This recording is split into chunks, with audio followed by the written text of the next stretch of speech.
Welcome to the Moonshots Podcast. It's episode 177 and a mighty special one at that.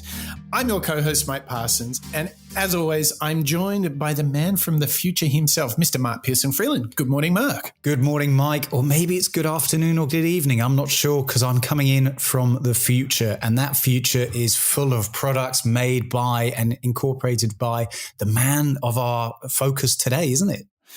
It is the superstar, the superhero, the unstoppable man himself. Who are we studying today? Today, Mike, and today, listeners, we are digging into Elon Musk. And essentially, Mike, what you and I are really going to be digging into today, because it's been a couple of years since we last covered Elon on the show. It's been a busy couple of years, to say the least, particularly even though you and I might say, yeah, we've had a tough couple of years. It's been busy for us. For Elon Musk, however, it's been equally busy. And today, Mike, I think we're just going to ask ourselves, what habits does he have when it comes to being success? How does he get things done? Well, I think this is indeed the question. And I think one thing that you and I have to do for all of our listeners who are thinking, hang on a second, where did this Elon show come from? Because we're in the midst of a creativity series. And I mean, you might be able to argue that Elon is creative, but it wasn't part of the plan. Well, you see, Mark, apart from running SpaceX, Tesla, Boring Company, Neuralink, OpenAI, Elon decided to add another company into the mix. Like those 5 companies that I just mentioned were not enough. He's like, you know what? I get myself some Twitter, didn't he? And now he's bought it. Can you believe it? And so we are interrupting normal programming, everybody. So as you pick yourselves up from your chairs and, think to yourself, hang on, what is going on? Mike and Mark departed from the game plan. We did so for good reason. We felt that what Elon did this week deserves not just an Elon episode, but we are going to throw out 2 episodes this week because it is just so breathtaking, the capacity of one human to do so much. And that's why we want to talk about Elon. So ahead for us in this show today, we're all going to dig in to this question that you asked, Mark. How does Elon do it? How does he span so many companies? And, Mark, just to build the tension here, these are not companies where they're like, they're just doing a thing and they're selling a widget. No, they're building rocket ships and sending them out into space and building electronic vehicles and doing AI and doing all sorts of neuroscience. These are all ambitious, bold, breathtaking efforts, and he's working across all of them. And so for us, we want to decode, how does he do it? What are the practices? What are the habits of success of Elon Musk? This is the ultimate study of shooting for the moon in multiple concurrent efforts, Mark. What do you think? Yeah, Elon has been a character and a moonshotter for us for a long time. In fact, Mike, when I was digging through the show archives, we haven't done 1 show, not 2 shows, not even 3 shows on Elon Musk. This is technically the 4th show on Elon Musk over the last 3 years. And I genuinely believe that's because he is a man who just gets stuff done. Yes. And listeners, if you're thinking, right, I want to dig into Mark and Mike and Chad's shows on Elon Musk, please pop along to moonshots.io. What I think you and I and the Moonshots family also recommend, Mike, is a great book by Ashlee Vance, which is titled Elon Musk, How the Billionaire CEO of SpaceX and Tesla is Shaping Our Future. A great read for anybody who wants to dig into a bit of biography around the world, I suppose, or the universe of Elon Musk. Reframe. Yeah, reframe. So we really recommend going to check that out. Yeah, so I think this is the perfect moment for us to start this adventure. So get ready, strap in. We are going to decode how does Elon Musk do it, and importantly, how we can too. But let's start by setting the scene, and let's actually turn to one of our other favorites, Joe Rogan, and let's get his reaction to Elon buying Twitter. And this is where we find ourselves with Elon Musk about to buy Twitter. Yeah, I saw that. Apparently it's going down. It happened. Oh, shit! What? Oh, shit! The press release has been announced. Elon Musk just bought Twitter. We got a movie star type of a superhero. It's like a movie. Like if you had a movie and there was a guy who was like a hero in the movie who happened to be a billionaire, does wild shit, like makes his own rockets and drills under the city and electric cars and then buys Twitter. Insane. Elon Musk agrees to buy Twitter in a $44 billion deal. Agreement to take social media network private marks the close of dramatic courtship. Here's why that's going to be interesting. Yeah, tell me. I need to hear what you think. He believes that free speech is important, and not just important, vital for a democracy, for a functioning democracy. And I agree with that. And what's interesting about this is we found out some things about Twitter, and one of the things they do is shadow ban people. So they make it so that your content, whatever you put out, has less impact. It has less engagement. They limit your ability to express yourself. They ban accounts, and they ban accounts if the account says something that they don't agree with, if the account says something that violates what they believe. Mm-hmm. Also, this ability to shadow ban people has to be exposed. Right. That happens on TikTok. Do you remember that clip you just saw? Yes. Where I said I should be, it was about me and my body and how I felt. Yeah. It was taken down and I was put on probation. Well, I think, Mike, what really speaks to me in that great clip from another classic moonshotter, Mr. Joe Rogan, is this reference to him being a real life movie star hero. I think that's an appropriate title, to be honest, because he's doing just these unbelievable things that not only benefit him. You know, I'm not saying he's doing it necessarily not for the bottom line, but he's really doing it for the world. You know, he's really focusing these things on benefiting humanity for a very, very colloquial title there. Yeah, I mean, you can certainly see there's a lot of mission-driven thinking. That's why he pulls off these kind of things. But if you look at each and every one of his endeavors, they're all pretty ambitious. Like he's decided to go 10x rather than just 10% better. You know, the interesting reflection here is what he's planning to do was an option available to Twitter for the last 15 years. They just decided not to do it. Maybe, Mark, they didn't even think to do it. But Elon thinks differently. He works differently to all of us. And that's why we're studying him. And what I want to do is I want to kind of put a second clip right up against that sets the context and transition us from like, wow, what, like how many plates can Elon spin, right? Now let's have a look at the thinking that he's brought to Twitter, and then we can decode that. So let's have a listen to Elon talking to Chris Anderson at a very recent TED Talk. I think it's very important for there to be an inclusive arena for free speech where all, Twitter has become kind of the de facto town square. It's just really important that people have both the reality and the perception that they are able to speak freely within the bounds of the law. So one of the things that I believe Twitter should do is open source the algorithm and make any changes to people's tweets. You know, if they're emphasized or de-emphasized, that action should be made apparent so anyone can see that action has been taken. So there's no sort of behind-the-scenes manipulation, either algorithmically or manually.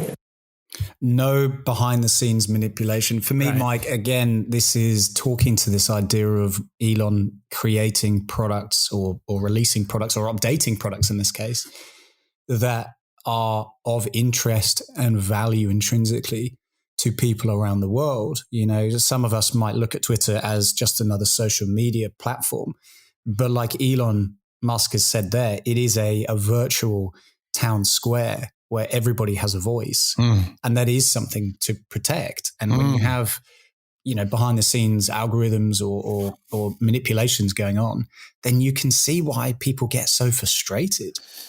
Yeah, and for sure, it has a very polarizing effect, because who the hell are Twitter to decide what can be banned and what can't? And I think this is the huge mistake that all of those social networks make, is that they fail to realize that there's no such thing as remaining and not getting drawn in to opinion making. Like Facebook has massive data centers full of people reviewing suspect material. Like, it is so hard when you try and draw the line and on free speech, what's appropriate, what's not.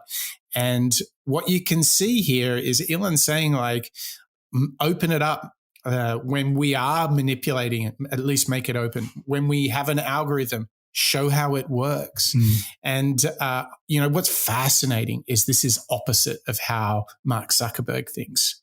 So it's really fascinating to see, well, how will Facebook respond? Because I see this as a very exciting challenge and a very exciting time where, I'm not a huge fan of Twitter. I've never really worked it out for myself. So I'm really excited to see what he does. But what's crazy is, Mark, this option to do what he is going to do with Twitter has existed for the life of Twitter, and they haven't done it. So Elon comes to Twitter with this disruptive, critical thinking to address its biggest single problem. But my point here is, Mark, and he's doing the same sort of audacious thinking for SpaceX, for Tesla, Boring, Neuralink, OpenAI. That is the marvel. And that is where we can become students and learn out loud together, don't you think? Yeah, I totally agree. I mean, you could say that this show would be all about Twitter, the takeover, the value that he's going to bring. But I think you're right, Mike. There's a bigger question here, which is all around the habits that Elon Musk intrinsically puts into all of the work that he does. Like you said earlier, he doesn't just create a product and it kind of disappears. All of them are successful, aren't they? Well, not only are they successful, at least in their audaciousness, that they reset the status quo, they disrupt. But I just think he's shooting for the moon in every single step. And Mark, I know there's a bunch of people who want to learn how to shoot for the moon, don't you? Yeah, and I must admit, Mike, our list of Patreons is gradually getting longer than the list of companies that Elon Musk has founded. We're in a competition. So, as tradition dictates, Patreon members, subscribers, roll call time. Dun, dun, dun, dun. Please welcome Bob and Niles, John, Terry, Niall, Marjolaine, Ken, Dietmar, Tom, Mark, Marjan, Connor, Rodrigo, Yasmin, Daniela, Lisa, Sid, Mr. Bonjour, Maria, Paul, Berg, Kalman, Annette, David, Joe, Christelle, Ivo, Christian, Hurricane Brain, and Samuela. Welcome, Patreon members. Yeah, thank you so much for your contribution. We are very grateful because that gives us the means to pay all the bills that we get in our letterbox to pay for this production. And it is vast, and there's all sorts of software and subscriptions and hosting costs. And because we have so many members, so many listeners now, the bills get bigger, don't they, Mark? They do. I mean, look, we're not quite at the extent of 44 billion to buy Twitter, but I reckon our bill is getting up there, and it's great. It's a great problem to have. More listeners and subscribers is great because it's getting the Moonshots message out around the world. But you're right, with growth comes additional costs. So every little counts for us. Yeah, and listen, we've priced it so to be a member, it's the cost of one cup of coffee per month.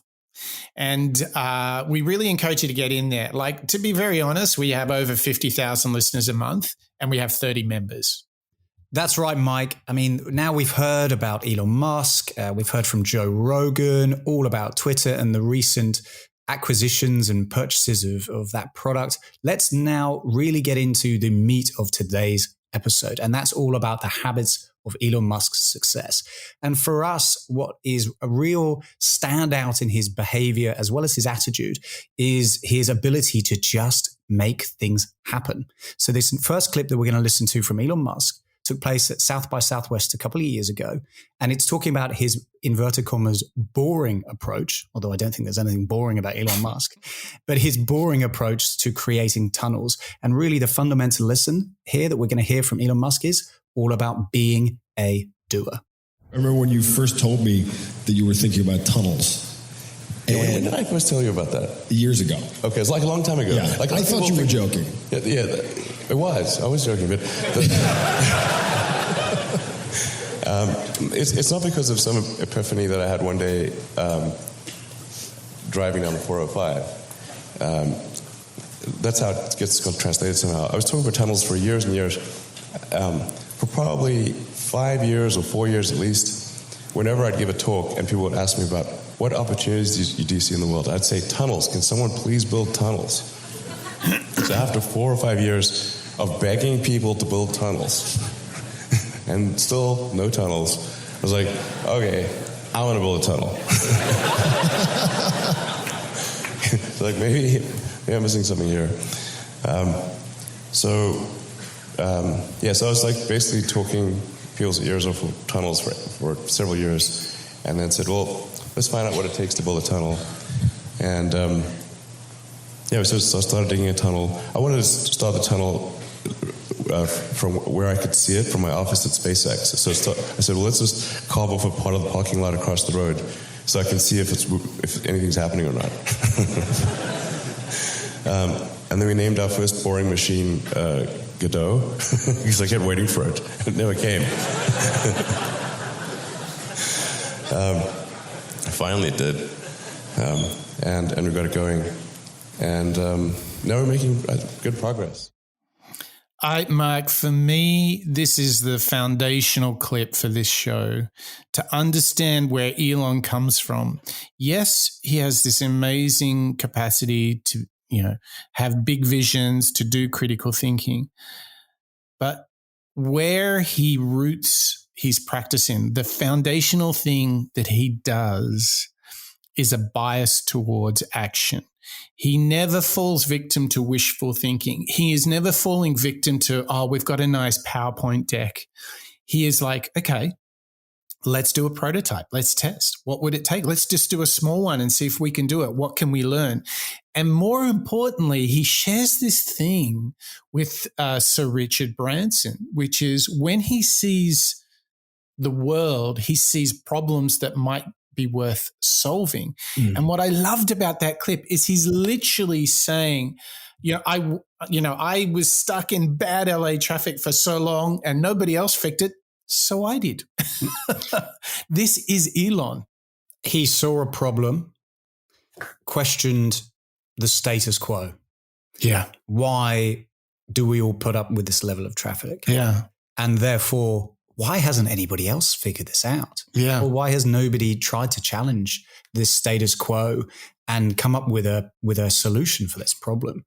And this bias towards action, like you say, and as Elon Musk said in that clip, I'm going to find out what it takes. Mm-hmm. It's such a lesson in proactivity and productivity that I'm going to write it down as one of my mantras.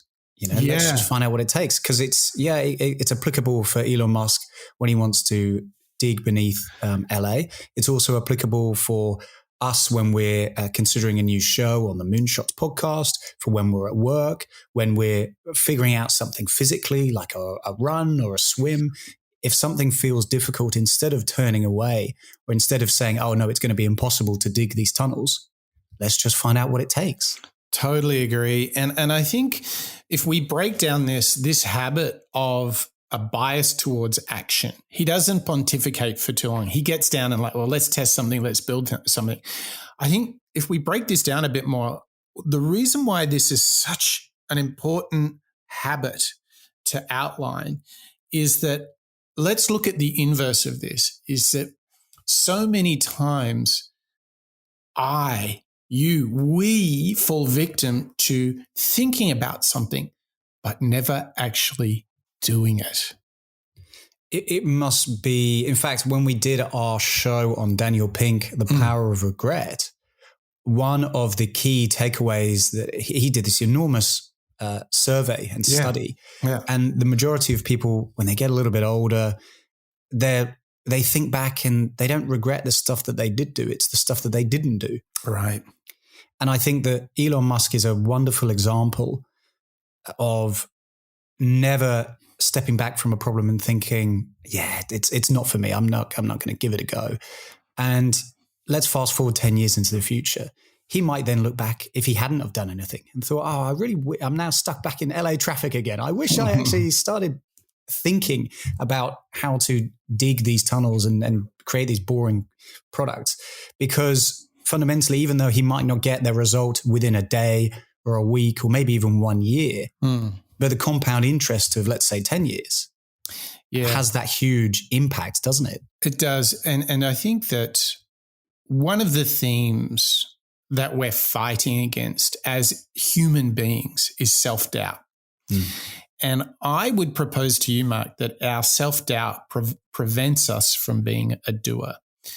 And self-doubt might be like, I'm not sure, so therefore I won't do it. The outcome is uncertain, so I allow too much fear to kick in. But what's really fascinating is he demonstrates this behavior of don't allow self-doubt to prevent you from getting stuck into things. Because like, how many times have you harbored a desire or a dream, Mark, and thought about it for weeks and months, maybe years, and done absolutely nothing about it? Nothing. I've done that. Have you? Of course. I've done that with regards to, items physically in the house, let's say, emotionally with regards to learning or managerial skills, leadership skills. I've done it with reading books or not reading books, physical exercise, running marathons and so on, as well as challenging yourself at work. It's very, very easy to take that simple path, isn't it? The path of least resistance. We're all geared towards finding out the thing that's easiest and therefore avoid those difficulties. And I think it's kind of ingrained into us, isn't it? So we're kind of programmed to find that path and avoid the difficulties. But the truth is, when you take those difficulties and you give it a go, you're going to get maybe a better return, so to speak, on that investment because you're learning and you're trying something new. Yeah, and what you hear is that successful people often break down big dreams into small steps so that the actual scientific risk they're taking is very small. I'm just going to build a tunnel that's 500 meters long. That's it. Yeah. And it'd just be, right next to the office. Like, it's nothing major. We're just going to see if we can do it. Like, what's at risk there? Not very much. It's not like he's building a massive tunnel under the entirety of LA. That comes like stage 3, 4, 5, or 6. I think this being a doer is really interesting because, he complements that with this, great vision, very powerful critical thinking to break down problems. But what could we all do right now? I believe the anchor of it is, for all the dreaming and vision that he has, he's a doer. He wants to get in and have a go and focus on, okay, well, what's the problem with the fueling system on the rocket? Let's get into it. He's a doer. He doesn't live in abstractness of PowerPoint. He may think wildly different to a lot of us, but equally, he does it. And he doesn't let self-doubt. Like, who said, what's his qualifications for building tunnels under LA? Yeah. Right? None. But he did it. Yeah. And that's, I think, what we can take from him. And I think it's like super powerful as a practice, don't you, Matt? Yeah, and I want to build on that because I really like where you're going with this, Mike. There was another clip that we had previously in one of our shows on Elon Musk, and it was about when he founded and was trying to figure out the challenges with SpaceX. And again, he said a similar thing. I'm not a rocket scientist. I'm not an astronaut. I don't have a degree. in missiles. So what did I do? Well, I picked up a book. I just started reading. And slowly over time, he started to understand it more. And I think the build for us here is whether you want to create rockets, whether you want to tunnel under LA, whether you want to just read more or maybe learn a language. Going back to your point, it just takes little steps. Yes. Start by 5 minutes a day. Yes. Or start by reading one page. It's the same with journaling, as we've said on the show. Yep. Start by one word. Yes. Yeah. And slowly build out from there. And I think Elon Musk is a great example of that. Well said, Mark. Start small, start daily, and build habits for success. I tell you another small habit that you can do, Mark, for success. And that is like, as you're listening to the Moonshots podcast, you open up your podcast app, Spotify, Apple Podcasts, whatever it is, and you give us a rating or a review. Is that not being a doer or what? I mean, look, I'm loading up my Spotify profile right now, Mike. And if I hadn't already rated us, I would do it right now. It's that simple. There you go. It's really easy. And the truth is, listeners, it makes such a wild difference, not to us, but for getting the message out around the world into other listeners' ears. And we've seen lessons and individuals get in touch with us from all over the globe, haven't we, Mike? And it really matters when people do leave us, our current listeners leave us ratings and reviews. We really, really appreciate them. And even if you think, oh, it's just one little thing, it will take me 2 seconds of my day, it does make a huge impact.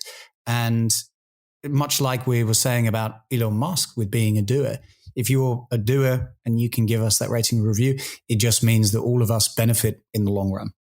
Totally. Like, just to help us get the word out. That's what a rating of a review does. And we've had so many of them. So big thank to Maria, Kat, Rob, NewWin87, Podman, Dustin, Jody, Beef Bouillon. I remember good old yes. Beef Bouillon. Yes. Mergen, Jason, and there's so many more. We really appreciate your reviews, your ratings. That's how new listeners can discover us. That's how we can all learn out loud together. And we're doing a lot of learning now. And, Elon, we've talked about this, Mark. Elon, he approaches problems in this really unique way, and he loves to really get into it. And this next clip is another take on Elon's sort of problem solving and how he gets to solutions. And one of the things he does is he uses management by rhyming. Actual total mass of a steel, of a reusable steel spacecraft is less than that of the most advanced carbon fiber vehicle you could possibly imagine. Yeah. Wow. But this happened by accident, by the way. This may sound like some great insight, but it actually happened because we were moving too slowly on composite. And I was like, we cannot move this slowly or we'll go bankrupt. So just do this with steel. So, the design has to be focused on problem solving. Otherwise, you're going to spend too much time trying to figure you don't start with Yeah, I'm like sort of taking to management by rhyming. If the schedule is long, your design is wrong. Right. This is very true.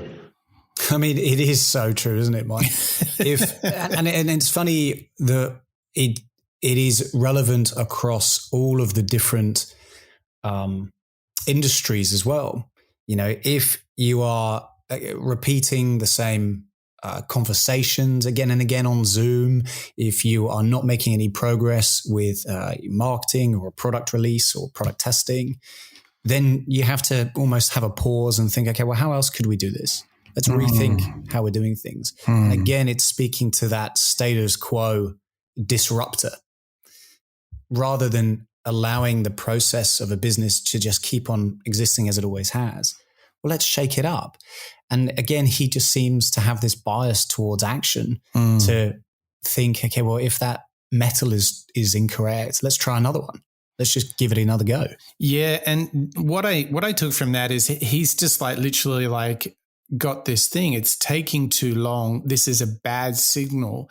And he has the capacity to distance himself and say, okay, this isn't on track. And you know how sometimes we get so stuck in the weeds, like we just keep grinding away and repeating behaviors and expecting a different expecting a different outcome. So I love the fact that he has the capacity to call time out, say, guys, taking too long.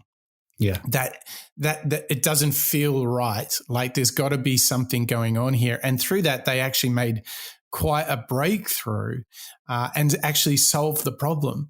And this really kind of it gives me this thought that he thrives to get into the product, into the problems and the solutions. And, you know, you see so many classic CEOs who don't go deep enough in the business. You know, whenever there's a controversy in the US, the CEOs go, oh, I didn't know what my subordinates were doing. You know, when like they're called in front of Congress and they're like, I wasn't aware that they were doing that. And you're like, I'm not sure about that. But like, how can they not be aware of these things? Because, you know, the interesting thing is you look at Elon, he really gets into the product and the problems that the business faces in order to move forward. And I think this is what distinguishes him again, is he loves to get into stuff, roll up the sleeves. And I find that like a very strong characteristic that we're learning about Elon, don't you? Yeah, and I want to build on that insight, which you just shared, Mike, with a great comment from Walter Isaacson. He did this great article, and we can include that in our show notes on inst.com. And I'll just read a couple of sentences if you don't mind, Mike. The context is all of us around the world, we woke up and we realized that the deal between Elon Musk and Twitter for $44 billion was going through. But later that evening, what we didn't know was that Musk at 10 p.m. in the evening, he met with his engineers, and he spent more than an hour working on a rocket engine valve leak solutions at the SpaceX Starbase in Boca Chica in Texas. And Walter Isaacson, for a bit of context, Mike, he's working on Musk's new biography. And the quote from Isaacson is, "No one mentioned Twitter. He can multitask." And I think that's a fantastic little, again, lesson here, isn't it? He's using this management approach where he's getting into the weeds of issues, trying to figure out problem solving. He doesn't let the headlines like Twitter, even though he's the one creating those headlines, get in the way of him just making progress. Well, you know what Isaacson goes on to study there is the complete focus that Elon has. His capacity, like when he's in the room with the engineers working on Tesla, he's there, wholly there, 100% there, and he's nowhere else. And what he really points out is Elon's capacity to be single-minded and focused in the moment. And I think this is the huge clue, because there's no possible way you could bounce around all of these different companies. If you're doing 5 minutes there and then you check an email from the other one and then you 5 minutes over there, that would just drive you nuts. What he does is he's famous for time blocking. So he spends certain days at certain offices. But when he's in those offices, when he's in those meetings, he is nowhere else. And I think this is like an extreme situation which reveals how important hitting the do not disturb button really is in this age. If you are not blocking out all distraction to bring your mind, your presence fully to bear on the problem at hand, then that next notification is going to take you out of the moment. You're going to lose your momentum. You know, Mark, you're going to have those switching costs. So you spend 5 minutes answering the email and then come back to something totally different. And then you're like, you can almost feel your brain going crunch, crunch, bang, bang. Your brain's like, I just got to close one door and go into a new door. And then that's what we call switching costs, right? So he tries to minimize that by being fully present. He just bought Twitter, but then at 10 p.m., he's in a meeting with the Tesla engineers and he's not thinking about Twitter. That's the key, isn't it? That's the key for a man who is in charge of what he spends his time on. Yeah. I think we're all guilty, and myself included, Mike, of being allowing our diaries or our to-do lists and our emails, i.e. other people, to dictate what we spend our time on. And I think you've hit the nail on the head there.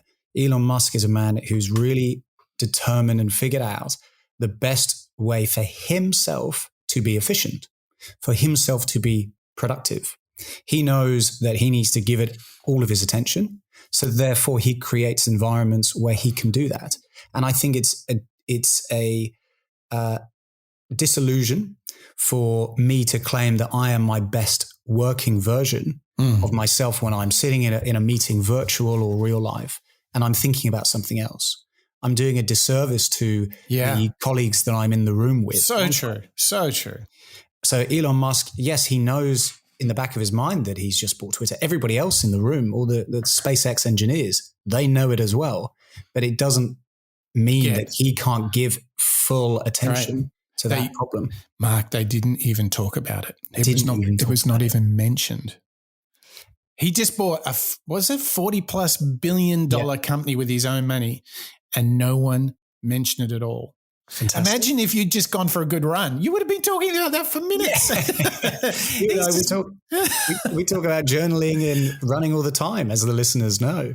But you're right. He just is able to kind of close that door. Yeah. The gears don't grind against one another. He just shifts into that space because he has protected it. He's done a bit of a detox of other work. And as Cal Newport would say, Mike, that's the best version of doing deep work, isn't it?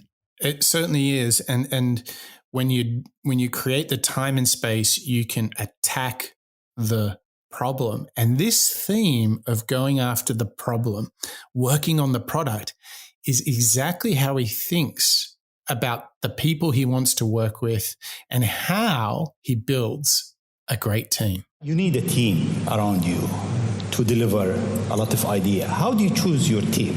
Based on what? Well, I suppose honestly that it tends to be gut feel more than anything else. So when I interview somebody, my interview question is always the same. It's what do you ask? I said, tell me the story of your life. And the decisions that you made along the way and why you made them. And then,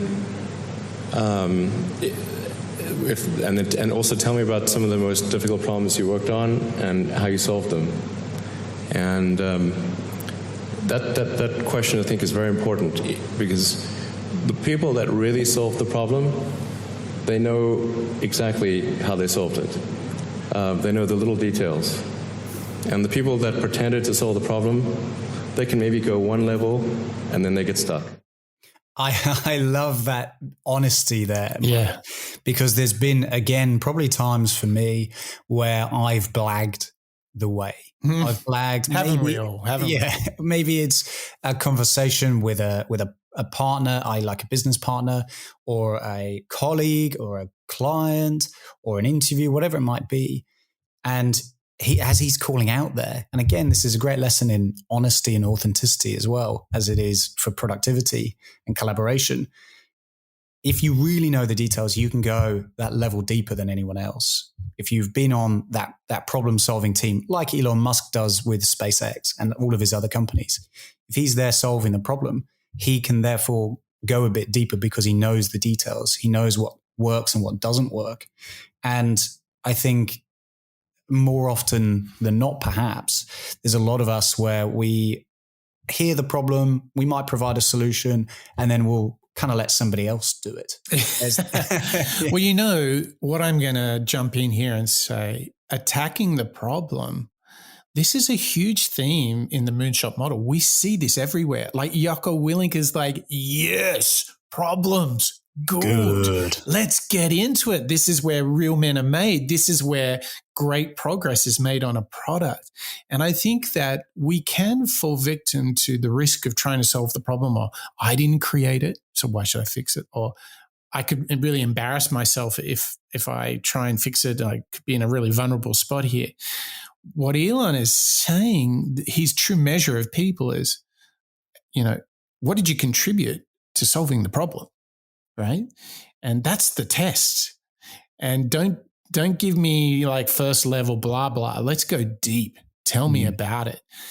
And what's good, you can use that with others, but you can use it with yourself. So if you face a challenge, ask yourself, have you attacked the problem? Have you really forensically gone into it? And what the real kicker here is, Mark, what we've also learned doing the show is when you attack the problem, so much of the stress, the anxiety, and the worry goes away because you've broken it down and then you're starting to make some simple steps to get yourself out of the problem. There's been so many times for me where if I avoid the issue and I don't want to think about it, it kind of stagnates or maybe even gets worse. It always comes back, doesn't it? It always does, and it comes back worse. It comes back worse because by then it's had time to percolate. It grows horns, doesn't it? Exactly. So, yeah, you're right. There's this big insight that we're finding from people like Jocko Willink, even Joe Rogan as well.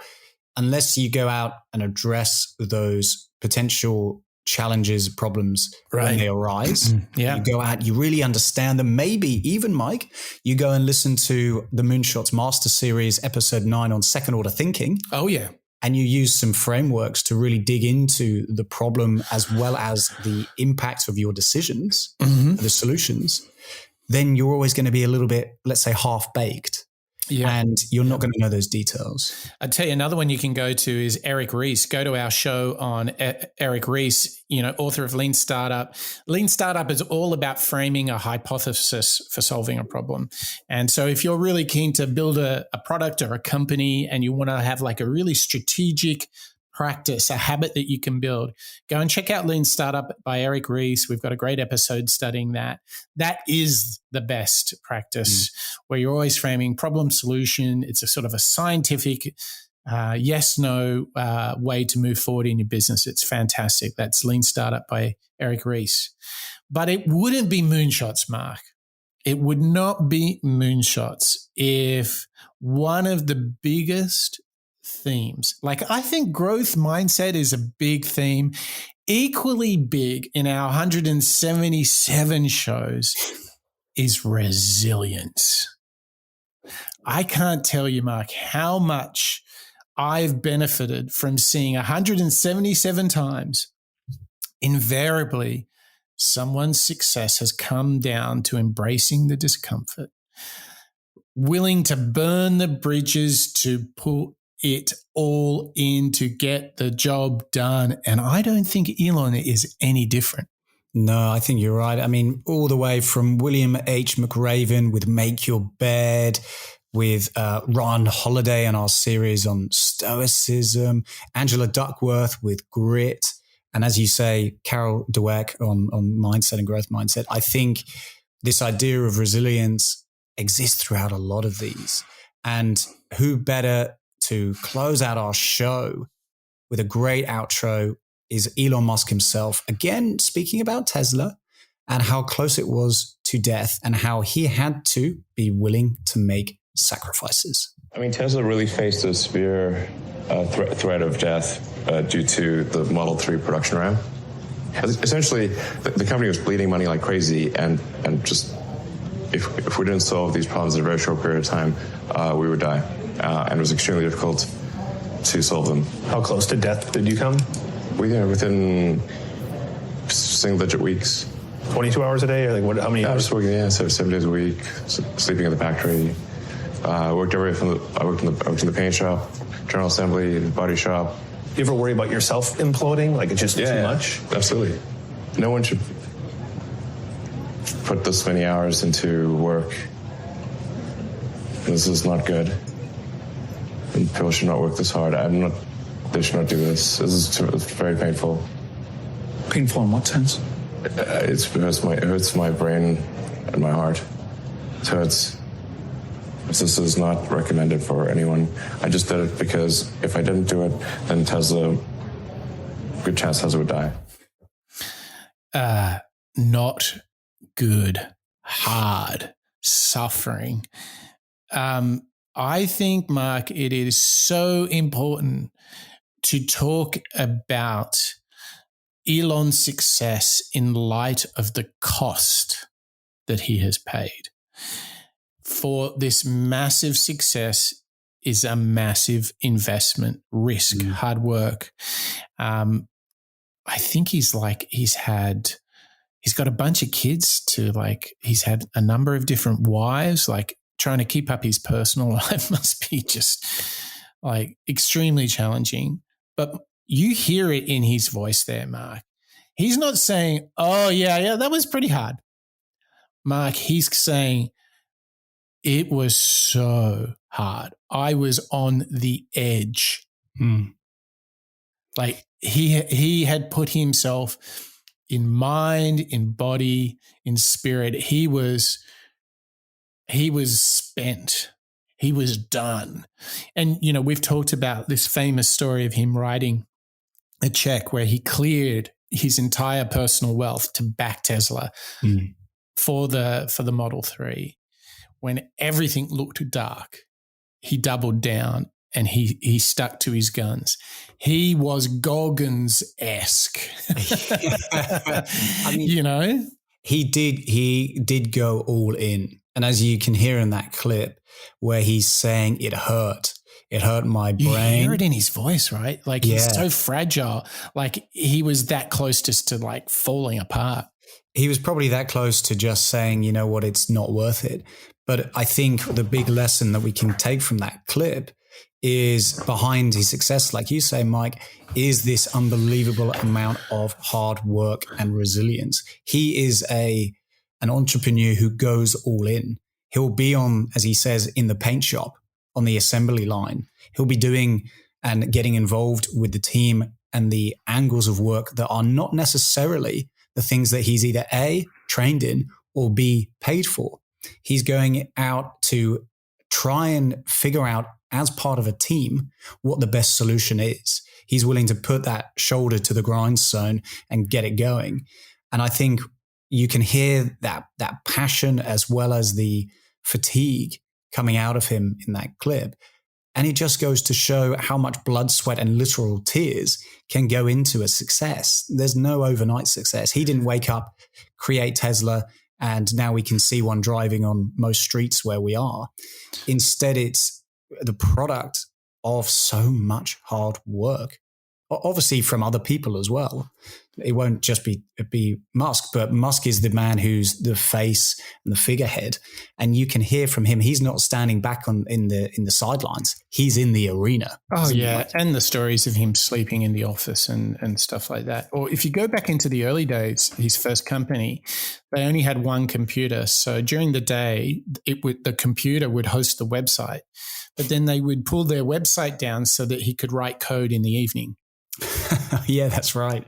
Isn't that insane? As it too. Yeah. Right. The thing here is, for all of his success, we have absolutely no right to be jealous. We have no right to say he doesn't deserve it, because when you hear that clip or when you listen to the stories of what he's put on the line, the investment and the hard work has been massive. So he deserves every single cent of his personal wealth. Because if you're of any doubt, you just only need to hear him in his thriving success and abundance talk back to the time when he was risking everything. And if you've got any emotional intelligence, you can listen to that clip and hear how much he suffered to achieve what he has achieved. I'm of no doubt he was on the verge. He was looking over the edge. He was looking down. I truly believe he was there. You can hear it. And how he talked, it hurt his head. It hurt his heart. And the way he says it, Mark, he was right on the edge of the precipice, wasn't he? And it reminds me of how he's had to deal with critics for SpaceX as well. So obviously this challenge that he's discussing is the Model 3 ramp for Tesla, but he similarly had challenges with converting critics, past astronauts into the SpaceX way of thinking as well, Mike. Yep. So he, again, is not a man who's resting on his laurels. He's not struggling necessarily, but he's coming into challenges with all of these different businesses. But the key important habit that we can take away from is he doesn't shy away. Exactly. He will go out and he'll go and talk to the critics. He'll try and make his case. He just keeps going. Even that, Mark. Going. Yeah, he doesn't give up.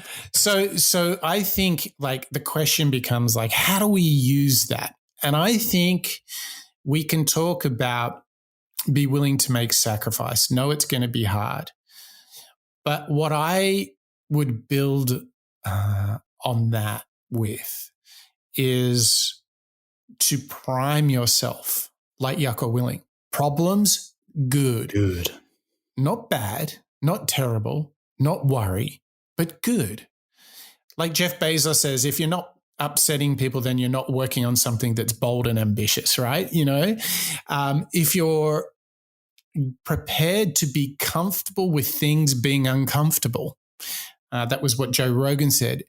And if you listen to what David Goggins says, you can't hurt me. I will soldier through. The only human who's ever qualified for the 3 special forces in the US did so, for one of them, with fractures in both legs. That's right. He was prepared to be comfortable being uncomfortable. And I think so many of us abandon our dreams when the going gets rough. And what we learn from Elon today, don't give up. It won't kill you. Keep on going and be ready to say, "Ooh, it's getting really tough right now. That's good. I must be doing the right thing. I'm growing. I'm learning. I'm stretching myself," Yeah, isn't it interesting how somebody like an Elon Musk will demonstrate those behaviors and those habits and those ways of thinking through the way that he handles himself. He's not somebody who's on these TEDx talks talking necessarily about resilience, or he's not necessarily talking about resolve, but it's certainly demonstrated through his behavior. Yes. It's the behavior, and it's clear that he respects and understands and appreciates the idea of resolve, the idea of resilience, the idea of hard work. And in fact, in that last clip, near death. I know. And he's still able to behave in a way where you and I, Mike, and the Moonshots family can learn these lessons from, when you just take a moment to really dig into how he does it. Yep, you're absolutely right. And I'm going to take a bold guess and say that your favorite clip from this show was "Be a Doer." Oh, you've done too many shows with me, Mike. I find a little bit of a shoehorn here to try and get our Elon Musk one-off special into the creativity series. But I believe the "Be a Doer" aspect for me is so true when it comes to being creative as well. Yeah. Like we're hearing from Elizabeth Gilbert. Elizabeth Gilbert with Big Magic. Yeah, totally. Even Walt Disney, just again, go out and get it done. Just give it a go. Ignore the critics and the haters. Just give it a go. So I love that tunnel story. That's going to be my favorite clip, so to speak. What about you, Mike? Which one spoke to you the most during this special show on Elon Musk and Habits of Success? I think where we ended up, just getting comfortable, being uncomfortable, make the sacrifice, being resilient. What's so cool is, we talked about his amazing focus, thinking differently, disrupting Twitter. But, this guy, he is a rock, and he deserves all the respect in the world for that. I couldn't agree more. Well, Mark, thank you so much for joining me on this show. And thank you to you, our listeners, and our members. Show 177 was all about the habits of success, asking ourselves, how can we do it just like Elon?